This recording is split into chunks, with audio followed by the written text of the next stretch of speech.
আজকে একটা নাস্তা তৈরি করে দেখাবো যেটা কিনা 100 বছর আগে পুরাতন নাস্তা।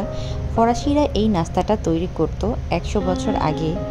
তো আজকে আমি এই নাস্তাটা আপনাদের সামনে শেয়ার করছি। এই নাস্তাটা আগে কেন যে শেয়ার করলাম না সেটাই ভেবে পাচ্ছি না। এতই সহজ আর এতই মজা নাস্তাটা, শুধুমাত্র আটা দিয়ে তৈরি করতে পারবেন এত দুর্দান্ত একটা নাস্তা। আসসালামু আলাইকুম, welcome back to my channel. আশা করছি আজকের রেসিপিটাও আপনাদের সবার ভালো লাগবে। ভালো লাগলে একটা লাইক আশা করছি এবং ছোট্ট একটা রিকোয়েস্ট করব, যারা এখনও আমার চ্যানেলটি সাবস্ক্রাইব করেনি প্লিজ সাবস্ক্রাইব মাই চ্যানেল। তাহলে চলুন শুরু করা যাক। প্রথমেই একটা মিক্সিং বলে আমি হালকা গরম পানি নিয়ে নিচ্ছি 1 গ্লাসের মতন। তারপর এর ভেতরে দিয়ে দিচ্ছি হাফ কাপ পরিমাণ চিনি।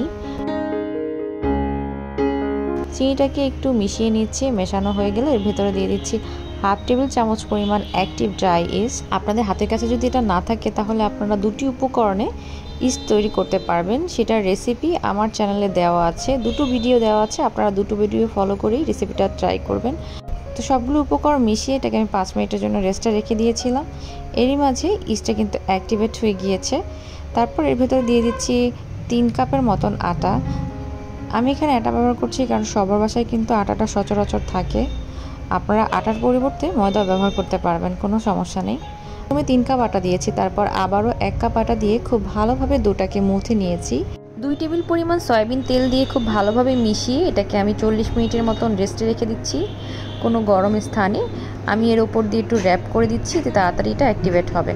ডোটা রেস্টে থাক, এরই মাঝে একটা ছোট্ট কাজ করে নিচ্ছি। ছোট্ট একটা মিক্সিং বলে নিয়ে নিচ্ছি প্রায় 3 টেবিল চামচ পরিমাণ মোরব্বা। মোরব্বাটাকে আমি কুচি কুচি করে কেটে নিয়েছি। আর দিয়ে দিচ্ছি 1 টেবিল চামচ পরিমাণ ছানা। ছানাটা আর মোরব্বাটাকে খুব ভালোভাবে মিশিয়ে নিয়েছি। আর এর ভেতর দিয়ে দিচ্ছি ভাজা বাদাম প্রায় 2 টেবিল চামচ পরিমাণ।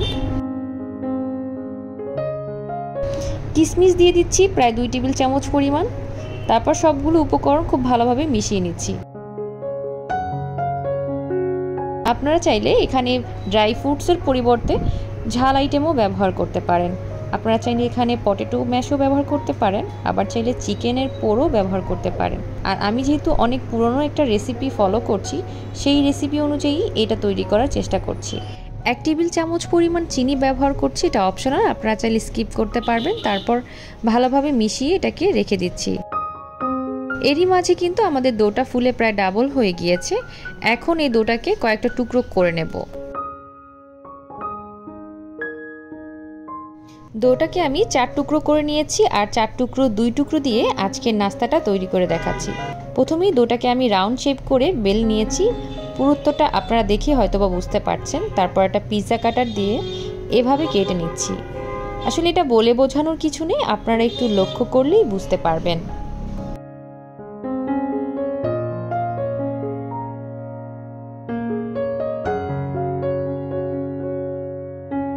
ড্রাই ফ্রুটসের একটা পোর তৈরি করেছিলাম, সেই পোরটা এভাবে চামচের সাহায্যে অথবা হাত দিয়ে দিচ্ছি। নাস্তাটা তৈরি করা খুবই সহজ যদি আপনারা একটু লক্ষ্য করেন।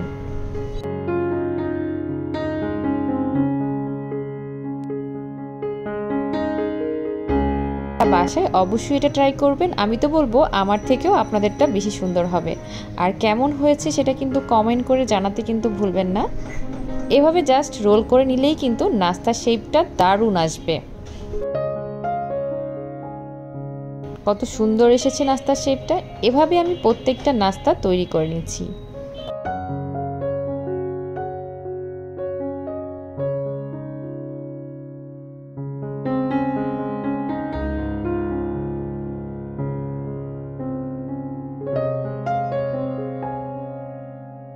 এই নাস্তাটা আপনারা তেলেও ফ্রাই করে খেতে পারেন। আমি এর আগে কয়েকটি রেসিপি তেলে ফ্রাই করে দেখিয়েছি, সেখানে আপনারা অনেকেই জানতে চেয়েছেন ওভেনে কিভাবে বেক করবেন। তাই আজকে আপনাদের সাথে আমি ওভেনে বেক করা শেয়ার করছি। তো ওভেনের এই ট্রেটার উপরে নিয়ে এটার উপর দিয়ে কিছুটা আমি লিকুইড মিল্ক ব্রাশ করে দিয়েছি। তারপর এটাকে আমি প্রায় 190 ডিগ্রি সেলসিয়াস তাপমাত্রায় 15 মিনিটের জন্য বেক করেছি। 15 মিনিট বেক করার পর নাস্তাটা কত সুন্দর হয়েছে। এই নাস্তাটা কিন্তু আপনারা ওভেনে বেক করতে পারেন, আবার চাইলে চুলাতেও ডাইরেক্ট বেক করতে পারেন, আবার চাইলে বেক করার ঝামেলা ছাড়া তেলে ভেজেও কিন্তু আপনারা এই নাস্তাটা তৈরি করতে পারবেন। প্রায় 100 বছর আগের এই নাস্তাটা কেমন লেগেছে কমেন্ট করে জানাতে কিন্তু ভুলবেন না। এরকম আরও রেসিপি যদি দেখতে চান তাহলেও কিন্তু অবশ্যই কমেন্ট করবেন। আপনাদের সামনে আরও এরকম আনকমন রেসিপি নিয়ে আসবো। আজকের মতো এখানে বিদায় নিচ্ছি।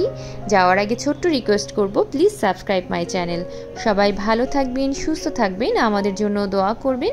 আল্লাহ হাফেজ।